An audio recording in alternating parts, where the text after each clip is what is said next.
Welcome back to Monster Hunter Generations Ultimate Prowler only. Last time we took on Crimson Fatalis and defeated him quite handily for a solo cat at the very least. And now we'll be going back to our wonderful lower ranked, I guess technically not lower ranked, somewhat mid-ranked to higher ranked hyper monsters. First one we'll be taking on is called Trial by Fart, very mature name. Has us hunting a Kongolala, hyper one specifically, in the Ruined Pinnacle. Go ahead and take the quest, have our fire weapon equipped as that's the best option, and we'll go ahead and head on out. Alright, Hyper Kongolala, just for a heads up, I have not practiced the monsters I'm going to be fighting today, so hopefully that'll make it a little more interesting. I was looking through the hit zones of Kongolala, and interestingly enough, whenever he does his belly block, I believe, at the very least, the hind legs, the arms, both become weaker hit zones. They become weak spots, actually, from what they normally are. The face also does not change. You know, it's still a weak spot anyways. So I'm guessing the idea behind it is that if you're attacking the front and he guards, you switch to the back and start attacking there. And obviously, that's the safer zone. However, the tail actually does get to be a tougher hit zone when he does block, so I do find that interesting. Not really quite sure how that works unless it just stiffens it, which I guess makes some sense. But other than that, we don't really have to worry about it too much. The biggest danger of the belly block is just hitting it, bouncing off of it, and then being hit in return. That's not really anything we have to worry about because number one, we're not close enough. Number two, we don't bounce with our main attacks at the very least.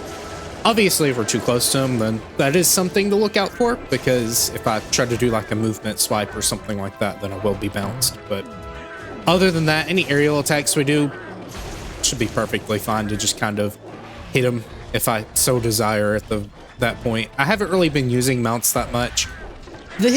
The not hit zone, but the motion value on your mounting attack, this one specifically, is not terrible. It's 24, which, you know, is not great in the grand scheme of all weapons, right?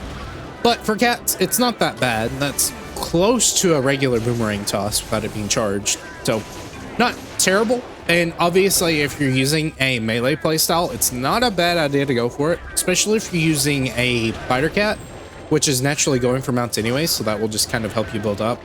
It's also a good way to get gauge pretty quickly. So if you're using a hybrid build, you can, you know, throw two boomerangs out if you have the opening for it, then do a mounting lunge into a boomerang spin on the finishing little hit there. I'm not quite sure if the DPS is higher if you just spam boomerangs and spins, as opposed to mixing that in. Again, it's not a terrible hit zone. In fact, it may be higher in total than your second boomerang. However, it does not get the elemental bonuses that your boomerangs get with piercing and whatnot. So if you are using that, that's another thing to think about. Get by the fire breath. I didn't think it went out that far.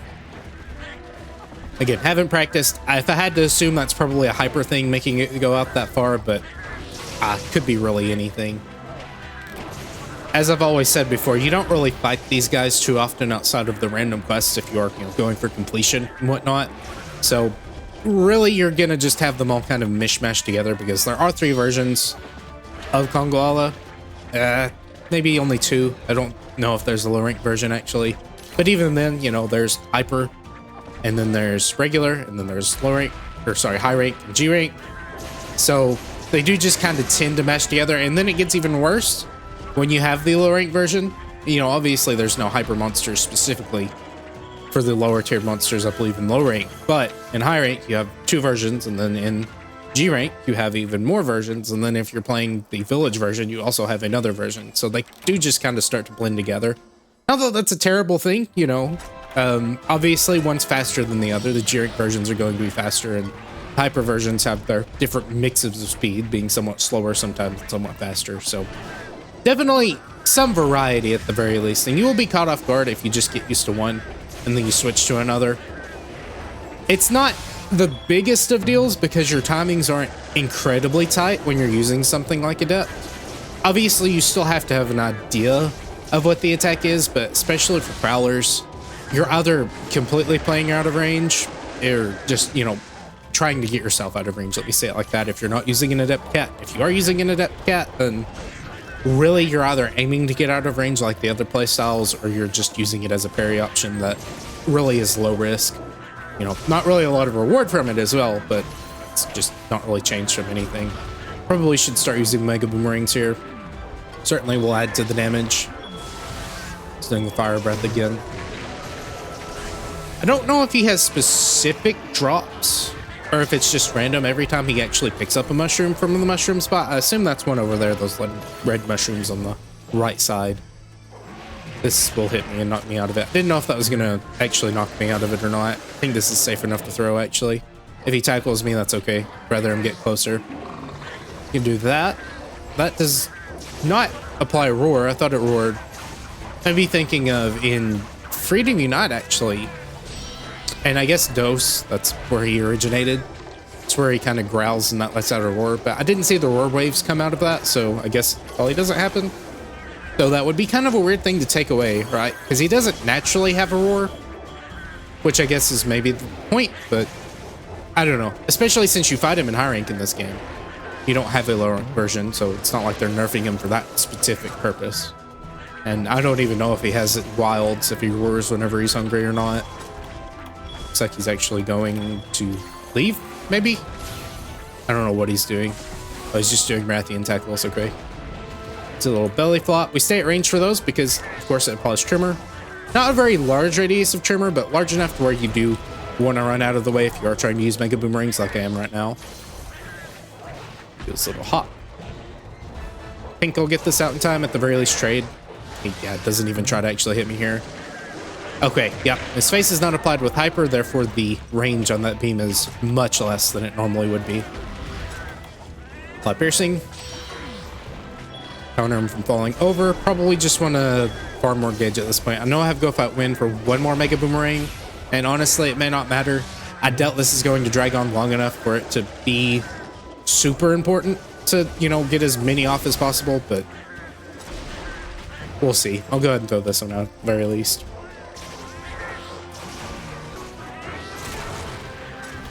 Got a subquest complete for breaking one of the claws at the very least.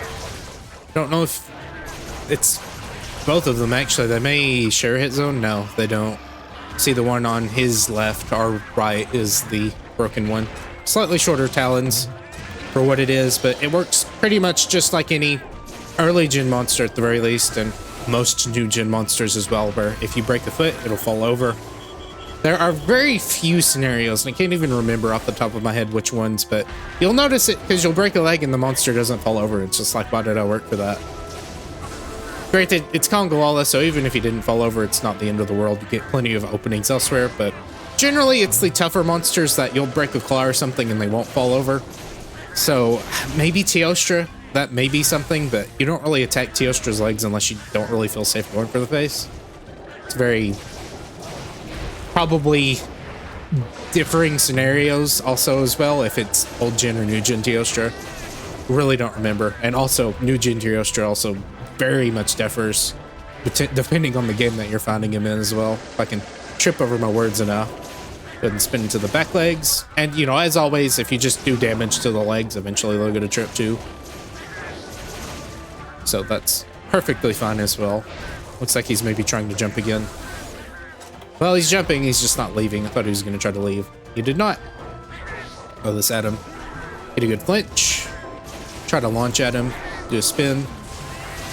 This may hit me. Not quite. Did get hit by the Tremor. And I was close to him earlier when he did the little fake growl, and it did not hit me. So, no, that does not apply Roar anymore. At the very least, this generation. Now, I'm not sure if it did it in 4 and 4 Ultimate. I don't remember it doing that, but I could see it actually being possible. I've played through 4 recently, so not like entirely through 4, but a bit of it. Certainly enough to fight Kongawala, so I don't know. I just don't have a great memory of these things sometimes. Do a little tackle. I assume he's going to do another one, so I'll just throw one quickly at him. Get at range. Cats are being nice at the very least with Go Fight Win. I say that when it runs out immediately, so that's fine. And yeah, the Tremor range seems to be very generous there, so not anything too scary. Alright, he limped away to this area. Don't think he sleeps here. If he sleeps anywhere, I'd say he probably sleeps in the zone he starts in, but I could be misremembering that as well. I'm not going to put it past myself to completely forget that. Go on the back leg here. It's gonna do a little expulsion. How to put it politely. Keep spinning here. Spinning is nice just as a way to reposition as well. And if you're at the very least confident enough around the monster to play close enough to it, the reposition also works as an attack, which is nice. Obviously, you can't immediately dodge out of it. You know, if you were using something like Lance, you can't really do that with Lance either, but Lance at least has a shield. So it's more of a positioning evade than anything, no iframes or anything like that. But if you do get the attack off, it is certainly nice, and being able to pull it out immediately in a more, I guess, aimable direction than your dodge certainly would be, because your dodges are a bit tougher on diagonals, whereas the boomerang spin is easier to aim as a diagonal because it's really the only direction it can go. You can't do like a 90-degree turn. Almost there, but not quite. Like I'll hold back here, won't do anything. If I hold almost back, if it'll work, you can see I turn somewhat sharply, but not, you know, all the way in a 90-degree direction. So no chances for your back dodges because those don't exist really in these games unless you're using Lance or I guess gun Lance as well. That also counts, but not really that important. Just something I can ramble about. Try to finish him off with this. If that one doesn't finish him off, I'll throw this one at him and maybe it will. Ah, the first one finished him off. Oh, there we go. Again, nothing too amazing. I don't expect too much from these guys, but he kept us busy for about 10 minutes, so good enough on his part. Either way, I'll curve him up and I'll meet you back at base. Alright, back to the hub. We have the Soul Seer weapon equipped, though you can also go for the Amatsu weapon. Really depends. I'm just picking the blunt version because it's kind of, I guess, the normal thing you use against Garuga, which is the monster we're fighting, obviously. The quest is called Garuga's Comeuppance and has us hunting a hyper young Garuga in the Jurassic Frontier at night. Again, like I said before, you can use the cutting version, but normally people go up against it, especially with cats, with the blunt version. So go ahead and head on out. All right, Hyper Garuga. And already starting with his legs, which are not great. I want to say that they bounce. I did not check the hit zones on this monster. Probably would have been a smart thing. I'm not bouncing, so at the very least, white sharpness doesn't bounce, so I wouldn't be surprised if blue does.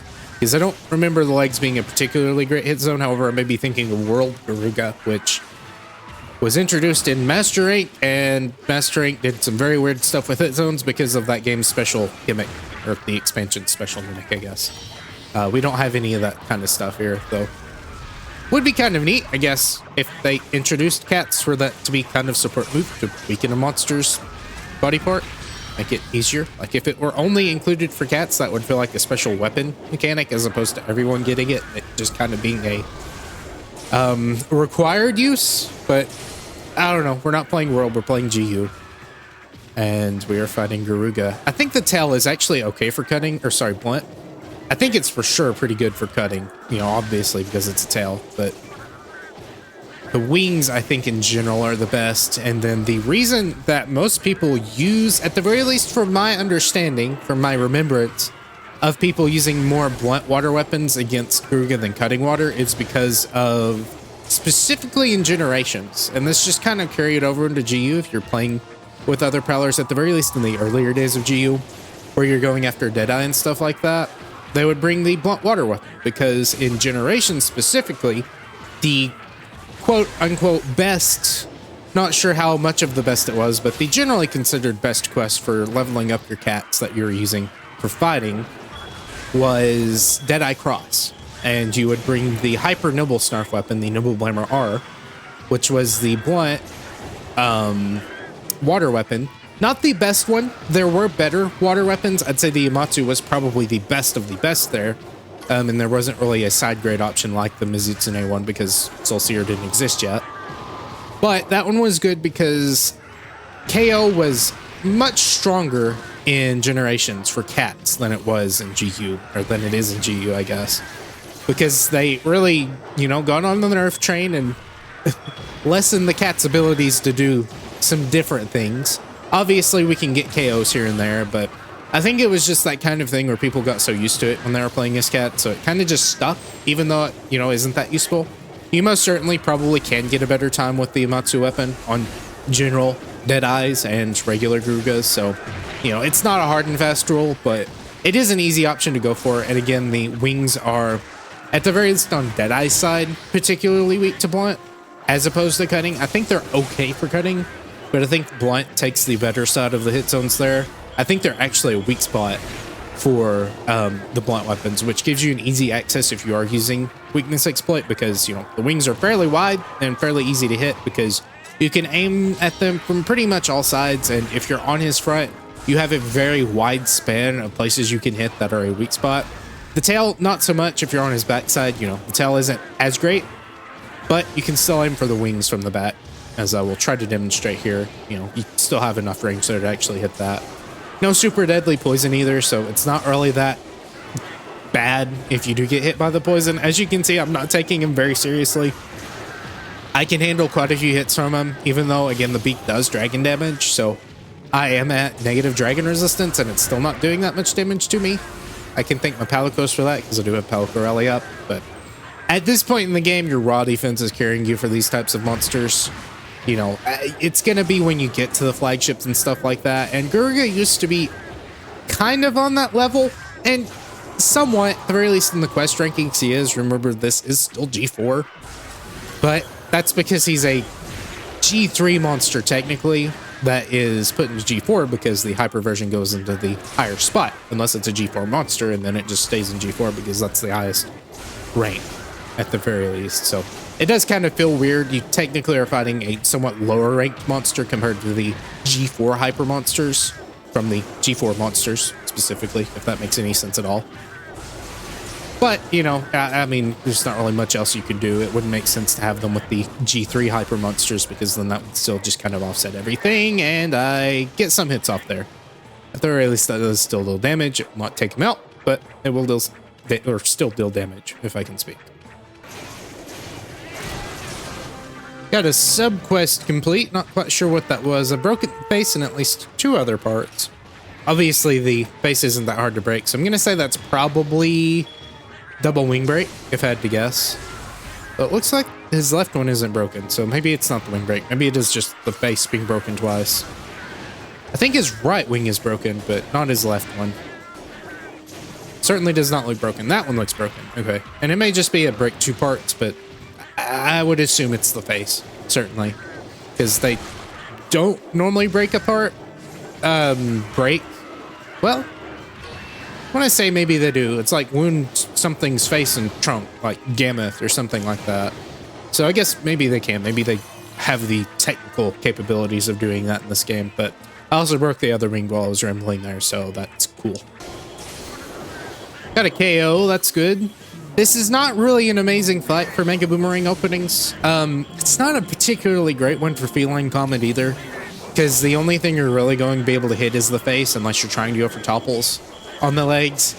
I guess technically hitting the legs is better than not getting any Mega Boomerangs off, so if you want to think about it that way, then go for Feline Comet on the legs. The face is just kind of hard to hit. It is certainly possible. You know, it's just not the most consistent, so you may just shoot and under it completely. You do have a fairly generous hitbox with Feline Comet, so it may not be that hard. It's just not as easy to set up in something like Zinogre or something that lies closer to the ground with a better hit zone that you can kind of just get yourself wedged in and keep using it over and over. That's going to be your absolute best case scenario for Feline Comet. Think, and this is kind of a weird example, but Atolka's cocoons, you know, that's a really easy place where you can just kind of wedge yourself in there and not have to worry about falling off and just keep spamming it. That will get a very large amount of DPS off if you are using Go Fight Win with it. Obviously, if you're not, then, you know, you'll only get your certain amount of uses out of it. But if you get the full Go Fight Win for your Palico, then you can just kind of spam it for a very long time and get very large amounts of damage off as long as your weapon is scaled for it. And even if not, even if you're just using the Boomerang version, the motion value alone is certainly very high at that point. Mega Boomerang's okay there, but again, you can't use the Mega Boomerang infinitely, even with Go Fight Win. So that's kind of the niche case where Feline Comet does have the advantage. In cases where the monster is downed or something like that, you can just kind of spam it without having to worry about it too much. And I've said before, you know, if you even use Go Fight Win yourself, you do technically have the time to get off more. It's just whether or not the opportunity avails you, or you avail yourself of the opportunity to actually have that. Because if you don't, then it does just kind of end up feeling a little weak sometimes. You know, at the very least, you can technically whiff it more than Mega Boomerang, and you don't have to necessarily worry about being knocked out of it and losing your gauge, because you immediately, you know, throw the attack out. You don't have to wind up for it. And if it's free anyways, then the only thing you have to get off is Go Fight Win, which even if you get knocked out of it by an attack, you still get it. So you can still make some use out of it. In other words, it's like being able to throw half of your Mega Boomerang. And yes, you still lose the 2 bars of gauge, but you still at the very least got half the damage off. And then Claw Dance is just really a melee Mega Boomerang. I really don't like Claw Dance that much. I've tried to use it before. It's stationary, not a lot of range on it. Yes, it's easier to pinpoint on something, but even then it's still a little unwieldy because those first few hits move you a bit. And then the kind of finisher is just a bit awkward, and you can't, you know, angle it or do anything that Mega Boomerang can to actually catch something or have the extra chance at the very least to hit something that's moved. You know, if the monster moves during Claw Dance, well, you're just kind of stuck there. And I guess, you know, on the same token of Feline Comet, yes, technically you can get the damage off. So even if you do get only like half of it off, you still get that half damage. But I'd find Feline Comet better in that regard just because it is a bit more flexible and you can choose when not to use it. So if you do put yourself in a dangerous situation, you can just kind of bail out.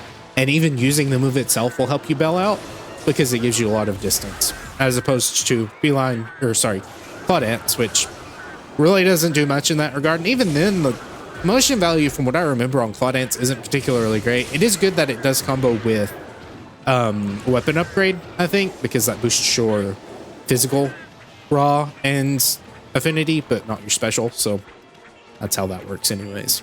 All right, got him to limp to this area, so hopefully this will be the last, though I wouldn't be surprised if he runs away like Kongolala did. Got that out. I'm very surprised that I actually knocked him over. Not only that it knocked him over, that I even got it out in the first place. That was just surprising. And he's going to let me just keep doing this, so that's cool at the very least. And on the topic of weapon upgrade, that is kind of another option of getting more use out of your gauge and not wasting it when you're at a full bar. Because at the very least, you just, you know, slap that on and then your melee attacks are strengthened.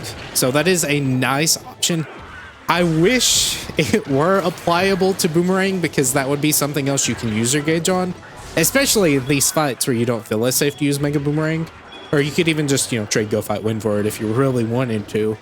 Though that does kind of make things a bit harder. It just really depends, you know, if you feel confident enough, I'll say, in the fight, then, you know, certainly you could bring that. But I feel like maybe they intended weapon upgrade to be the piercing boomerangs and big boomerangs of melee, because it costs 3, and the similar front of big boomerangs and piercing together costing 3. So I don't know if that was the actual intention, but it lines up pretty well. They do different things, obviously. Piercing boomerangs makes you hit multiple times, as opposed to weapon upgrade, which gives you an affinity boost as its secondary.